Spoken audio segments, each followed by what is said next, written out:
Hello, how are you today? I'm Wilson Chan, I'm a KPI consultant for SME. Today, I'm going to share with you what is the problem for conventional appraiser. Why conventional appraiser will demotivate your employee instead of helping your employee to perform. This is the sample appraisal form.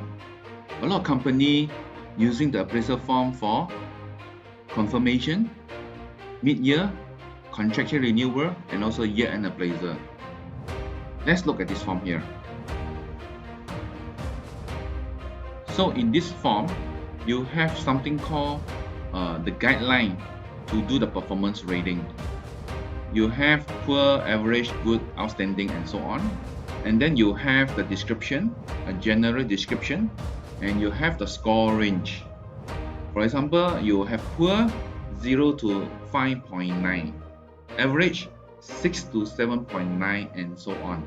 So this is the basic guideline for the conventional appraisal form. And some of the form you may have 1 to 5, 1 to 4, and so on. It is quite similar here. When you look into the form, you may have something like planning and organizing skill.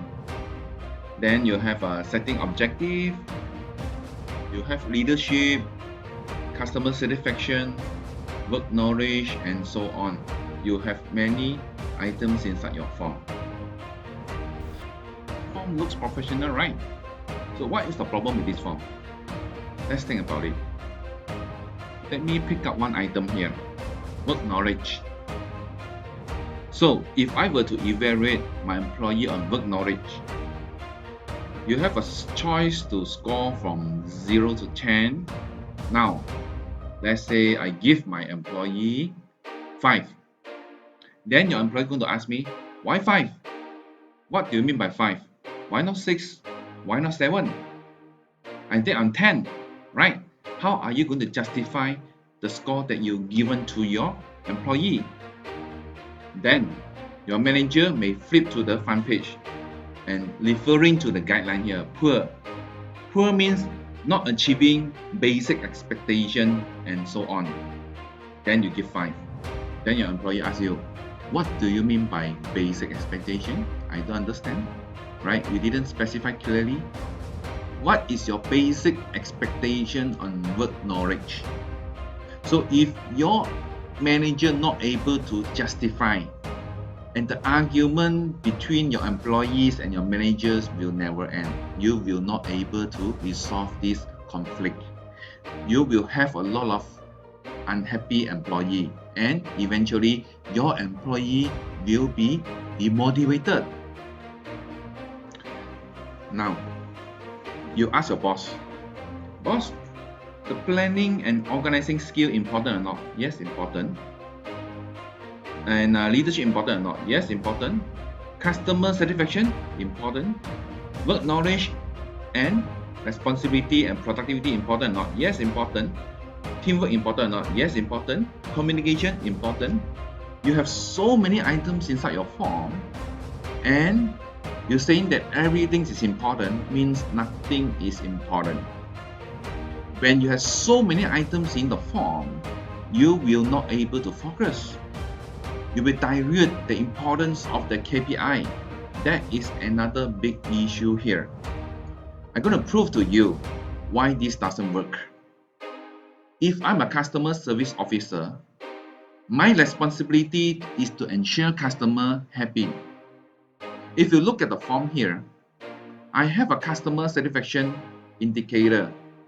And if my customer not happy, I feel this indicator, I get 0 score. But I get full score for other indicators. What does it mean? You have 12 items here. I get a 10 marks for all other items, but I get a 0 for customer satisfaction. Meaning that I'm going to score 110 out of 120. Meaning that I am a high performer. Okay, listen carefully. I am a customer service officer. My customer not happy, but the performance appraisal form result shows that I am a high performer. It doesn't work, right? So when this happens, what is your CEO going to say? Your CEO going to say, this form is not relevant, it's not accurate, I'm going to override it. And your employee will be very, very demotivated. They will not able to accept the fact that you are saying your employee is not performed, right? Because based on the performance appraisal agreed by the manager and employee, this is a score. And now you're telling your employee you are not performing up to the expectation. So what's next? Your boss definitely say, no, I'm not going to give bonus to this employee because the customer not happy. How can I give bonus to this employee where this employee not able to help a customer to fulfill their expectation? But the form say otherwise. It is a very, very contradicting. Something wrong with the form. So what you should do is, you should not have too many items inside the form.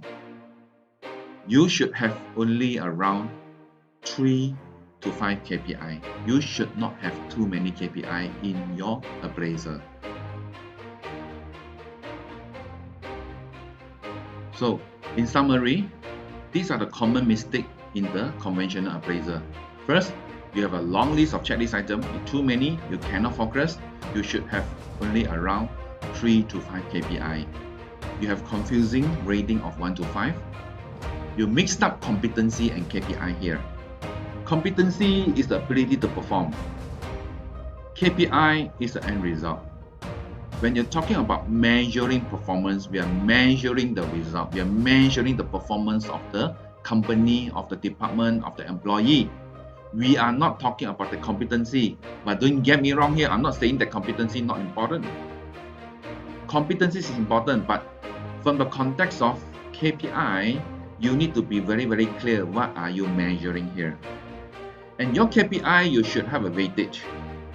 If you have no weightage, how are you going to indicate which KPI is more important than the other, right? So you need to have weightage for KPI.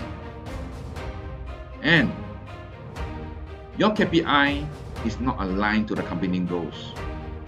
It is not aligned for departmental goals. You look at this form here, it is a standard form for everyone, which is another big mistake here. You should not have a standard form across the company. Each individual, they should have their own KPI, their own evaluation form. You should not have a standard evaluation for the entire company. And you need to have a periodical review. You should not wait until the year end, because by year end, you have the recency effect. I will not able to remember what happened in Q1, Q2, and Q3. So I will just base on what happened this month and then give you that score. So that score will not be accurate because you will not have data to support your score, right? So eventually, your entire appraisal form, when you give a final score, it is not reflective to the actual performance. If the form score is not reflective to the actual performance, meaning that you should not use this score for your bonus calculation. It is not going to be fair, right? So very likely your boss will override your bonus calculation if you are using this form. Thank you so much for listening to me. If you like the video, can you please share with your friends and follow our Facebook? We'll share more information for you to manage your employee to help your company to grow to the next level. See you.